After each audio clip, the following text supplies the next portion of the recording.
जय हिंद दोस्तों, कैसे हैं आप सब। मैं शिव तिवारी आपका स्वागत करता हूं आपके अपने चैनल एजुकेशन अड्डा पर। आज का हमारा बहुत ही महत्वपूर्ण विषय है कोशिका पर यानी सेल पर। आज हम जिन टॉपिक पर बात करने वाले हैं पहले उनको देखते हैं।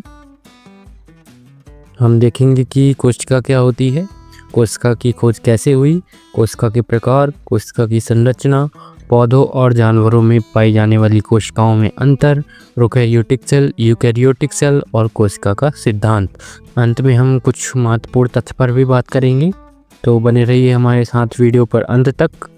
वीडियो को लाइक करें, शेयर करें और अपने दोस्तों पर शेयर करना बिल्कुल ना भूलें।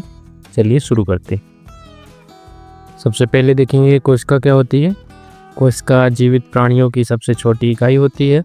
इसे हम जीवन की आधारभूत भी इकाई कहते हैं। हम जीव, चाहे वह एक छोटी सी बैक्टीरिया हो या एक विशाल हाथी, सभी कोशिकाओं से मिलकर बने होते हैं। कुछ जीव एक ही कोशिका से मिलकर बने होते हैं जिन्हें हम एक कोशिकीय या फिर यूनिसेल्युलर जीव कहते हैं, जैसे अमीबा, पैरामीशियम और भी जीव हैं। वहीं कुछ जीव लाखों करोड़ों कोशिकाओं से मिलकर बने होते हैं, जैसे हम इंसान, जिन्हें अनेक कोशिकीय या फिर मल्टी सेल्युलर जीव कहते हैं। अब देखेंगे कोशिका की खोज कैसे हुई।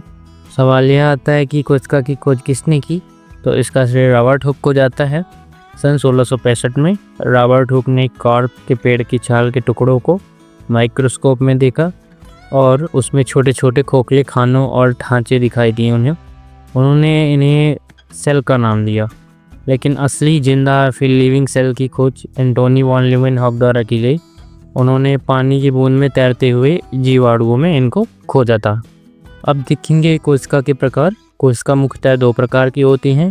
पहली प्रोकैरियोटिक सेल, ये साधारण होती हैं और इनमें न्यूक्लियस नहीं होता है, जैसे कि एग्जाम्पल इसका हो गया बैक्टीरिया। सेकेंड, यूकैरियोटिक कोशिकाएं होती हैं। यूकैरियोटिक सेल ये जटिल होती हैं जिनमें न्यूक्लियस होता है, जैसे जानवरों की कोशिकाएं, पौधों में और भी। और इनका डायग्राम देखते हैं। आपकी स्क्रीन पे जो डायग्राम दिख रहे हैं यह प्रोकैरियोटिक सेल का डायग्राम है। इसमें ये पीलियस पाया जाता है, इसके लास्ट में एक फ्लैजिलम होता है और बीच में जालीनुमा कैप्सूल जैसी संरचना होती है। इसमें गोल गोल बीच में सेंटर है जो आपको स्क्रीन पे दिख रहे हैं, राइबोसोम्स होते हैं। अगला डायग्राम हम यूकैरियोटिक सेल का देख रहे हैं। इसमें सेंटर पे न्यूक्लियस पाया जाता है और न्यूक्लियस के अंदर छोटा सा गोलाकार जो पीले कलर का आपको आकार दिख रहा है, इसे न्यूक्लियोलस कहते हैं। इसकी सबसे बाहरी परत को प्लाज्मा मेम्ब्रेन कहते हैं। इसमें भी राइबोसोम्स वगैरह उपस्थित होते हैं। अब हम आगे देखते हैं कोशिका की संरचना कैसी होती है। कोशिका की संरचना में अब सबसे ज़रूरी हिस्सा होता है कोशिका की बनावट कैसी है।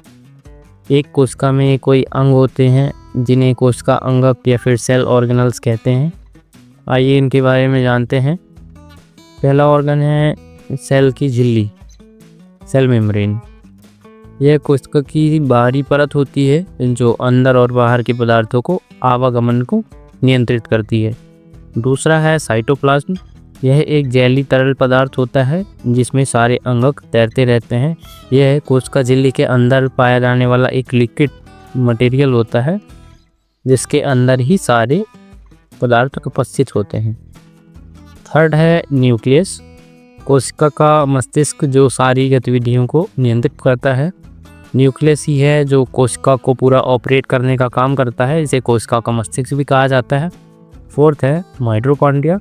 इसे शक्ति घर या फिर पावर हाउस कहते हैं क्योंकि यह ऊर्जा उत्पन्न करता है और पूरे बॉडी का जो ऊर्जा होती है एटीपी के रूप में इसी पे स्टोर्ड रहती है, और जब हम भोजन नहीं खाते हैं तो किसी और एटीपी का यूज़ करता है हमारा शरीर और हमें ऊर्जा मिलती है। फिफ्थ है राइबोसोम। यह प्रोटीन बनाने का कार्य करता है या फिर प्रोटीन सिंथेसिस करता है। सिक्स्थ है एंडोप्लाज्मिक रेटिकुलम। इसे ERC के नाम से भी जाना जाता है। यह प्रोटीन और वसा के निर्माण में मदद करता है। सेवेंथ है गोल्जी बॉडी, गोल्जी अपरेटस। यह पैकिंग और ट्रांसपोर्ट का काम करती है। यह ट्रांसपोर्ट का काम करती है, प्रोटीन्स वगैरह को यहाँ से वहाँ लेके जाने का काम करती है।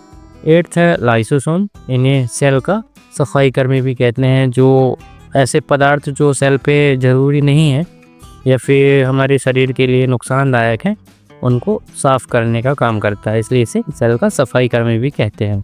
इसे आत्मघाती थैली भी कहा जाता है, तो इस बात को आप याद रखेंगे। 9th है वैक्यूल। यह पानी और पोषक तत्वों को संग्रहित करती है।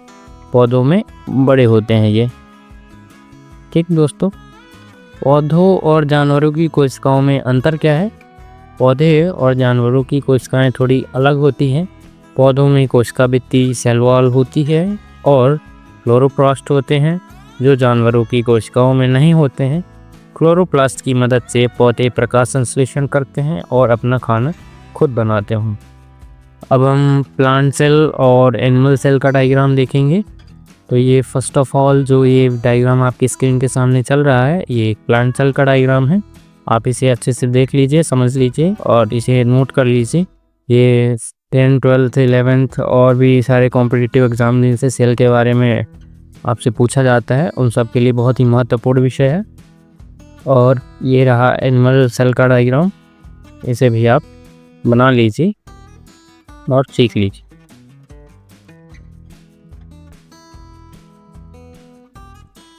सिक्स्थ है कोशिका का सिद्धांत या सेल थ्योरी।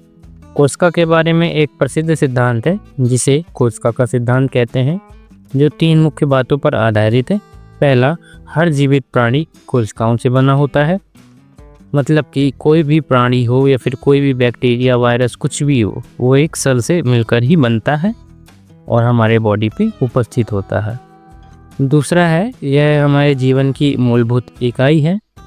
और तीसरा है, सभी कोशिकाओं पहले से मौजूद कोशिकाओं से बनती है। मतलब कि कोई भी सेल हो वह अपनी मातृ कोशिकाओं से मिलकर बनती है। यह कोशिका अब विखंडन द्वारा होता है, सेल डिवीजन द्वारा होता है।